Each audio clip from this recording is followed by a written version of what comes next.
ধরে একের পর এক তৃণমূল ঘনিষ্ঠ এবার ইডির জালে। আর এবার তো গ্রেপ্তার বেহালার ব্যবসায়ী জয় কামদার।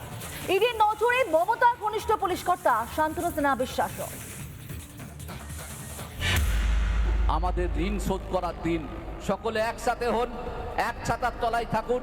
আমাদের মুখ্যমন্ত্রী, আমাদের অভিভাবিকা, আগামী ভারতের কাণ্ডারি, সেই দপ্তরের কোনো অসুবিধা থাকবে বলে আমি মনে করি না।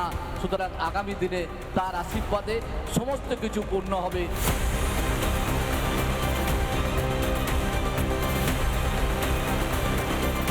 শুনলেন, মনে হচ্ছে কোনো তৃণমূল নেতা মঞ্চে দাঁড়িয়ে ভাষণ দিচ্ছেন। অবাক হবেন না, ইনি কিন্তু তৃণমূল নেতা নন, ইনি রাজ্যের একজন পুলিশ আধিকারিক। দাঁড়ান, পুরোটা আরেকবার শোনাচ্ছে। অভিভাবিকার আন্ডারে ছাতার তলায় আমরা আছি। দিন এসছে, আগামী দিন আসছে, আমাদের ঋণ শোধ করার দিন। সকলে একসাথে হন, এক ছাতার তলায় থাকুন। আমাদের মুখ্যমন্ত্রী, আমাদের অভিভাবিকা, আগামী ভারতের কাণ্ডারি, সেই দপ্তরের কোনো অসুবিধা থাকবে বলে আমি মনে করি না। সুতরাং আগামী দিনে তার আশীর্বাদে সমস্ত কিছু পূর্ণ হবে এবং আগামী দিন যিনি আমাদের আশীর্বাদ করছেন তার ঋণ পূরণ করার দিন। বালিগঞ্জের শান্তনুর বাড়িতে হাজির ইডির দল। এনফোর্সমেন্ট ডিরেক্টরেটের আধিকারিকরা তারা অভিযান চালাচ্ছেন। সোনাবাপুর মামলায় এবার কলকাতা পুলিশের ডেপুটি কমিশনার শান্তনু সিনহা বিশ্বাসের ফ্ল্যাটে ইডির হানা। একটা নয়, গুরুধর পুলিশের বিরুদ্ধে রয়েছে তিনটে মামলা ও গুরুতর অভিযোগ। কয়লা পাচার মামলা, এনআরআই কোটায় ছেলেকে ভর্তি, জমি দখল ও আর্থিক তছরূপ। উর্দিতে দাগ লাগাতে বোধহয় ওস্তাদ এই পুলিশ আধিকারিক। তাই নিজে একা নন, দুর্নীতির জালে জড়িয়েছে নিজের ছেলেকেও। দেখা যাচ্ছে শান্তনু সিনহা বিশ্বাসের পরিবারের সদস্য তার ছেলেকে নিয়ে যাচ্ছেন ইডি আধিকারিকরা।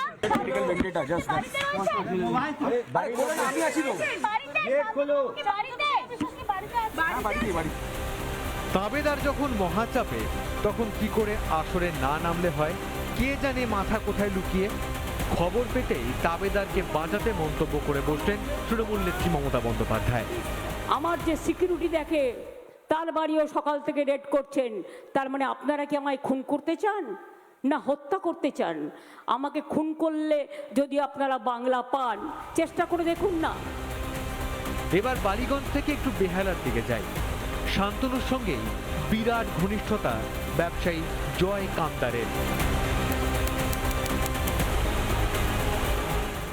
ইডির একটি টিম সরাসরি তার বাড়ি থেকে বেরোলো এবং তারপর তার যে এই বিলাসবহুল গাড়ি রয়েছে আমরা দেখতে পাচ্ছি, এই বিলাসবহুল গাড়িতেই জয় কামদার এবং তার দাদা দুজনে এলেন। এই যে জমি দখলের যে মামলা রয়েছে এবং প্রমোটিং এর যে মামলা রয়েছে, যেখানে আমরা দেখেছিলাম যে দুদিন আগে আইটির তরফ থেকে দেবাশিস কুমারের বাড়িতে পৌঁছে যাওয়া হয়েছিল এবং দেবাশিস কুমারেরও অত্যন্ত ঘনিষ্ঠ ব্যক্তি হচ্ছে এই জয় কামদার।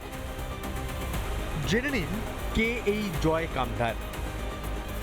বেহালার বাসিন্দা জয় কামদার পেশায় নির্মাণ ব্যবসায়ী, জয় ফাউন্ডেশনের কর্ণধার।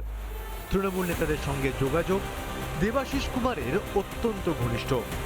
সোনাপাপ্পুর সঙ্গে ওঠা বসা, আমলাদের সঙ্গে যোগাযোগ, আইপিএস অফিসারদের সঙ্গে ঘনিষ্ঠতা। ইডির হাতে গ্রেপ্তার হয়েছে জয়। হাওয়ালার মতো কারসাজিত জয়ের হাত জোট ছিল। তবে যাই বলুন, এরা সবাই চুনোপুটি, বড় মাছ অন্য কেউ। তবে দুর্নীতির বাক্স যখন একবার খোলা শুরু হয়েছে, তবে মাথা তো আসবেই জালে।